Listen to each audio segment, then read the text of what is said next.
La seconde édition du Forum de Pointe-Noire sur la logistique s'est tenue le 5 décembre dernier dans la ville océane sous le thème Services logistiques urbains intégrés pour des villes durables. Placé sous l'égide de la mairie de Pointe-Noire, représenté par Aimé Charel-Lembe, directeur du matériel, de la logistique et des transports, ce forum a été rehaussé par la présence des autorités internationales et nationaux, à savoir Touré Maman-Koné, ambassadeur de Côte d'Ivoire au Congo, Samuel Andrade de Kouna, consul général d'Angola à Pointe-Noire, Mikris Kabamboko, secrétaire exécutif du Conseil consultatif de la jeunesse. Pour en savoir davantage sur les enjeux de cet événement, Ivan Kelizinga, président et fondateur de l'Acologue, éclaire notre lanterne. La logistique, qui est une activité qui intervient dans ce système mondial d'économie, de transfert de marchandises, a certainement un impact considérable sur notre environnement. Donc c'est dans ce cadre qu'avec nos partenaires, nous avons trouvé judicieux de mettre donc cette thématique au cœur du rendez-vous de ce jour.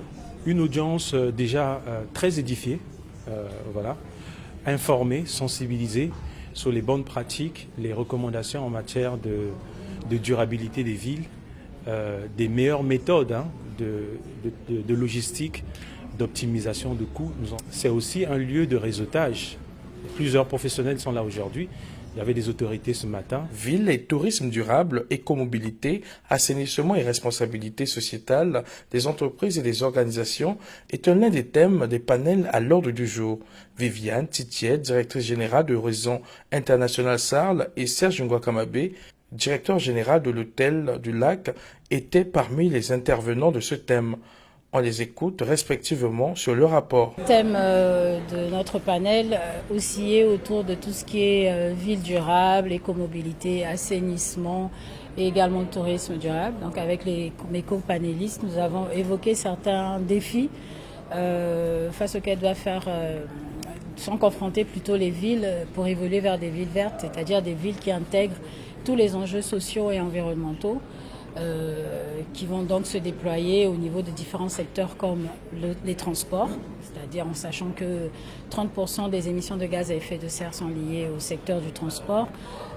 Également pour le tourisme durable, avec tout ce qui est sourcing, savoir en fait comment est-ce que on peut avoir des produits qui vont être peu polluants, proposer des services beaucoup plus responsables, j'ai envie de dire, aux clients que l'on a.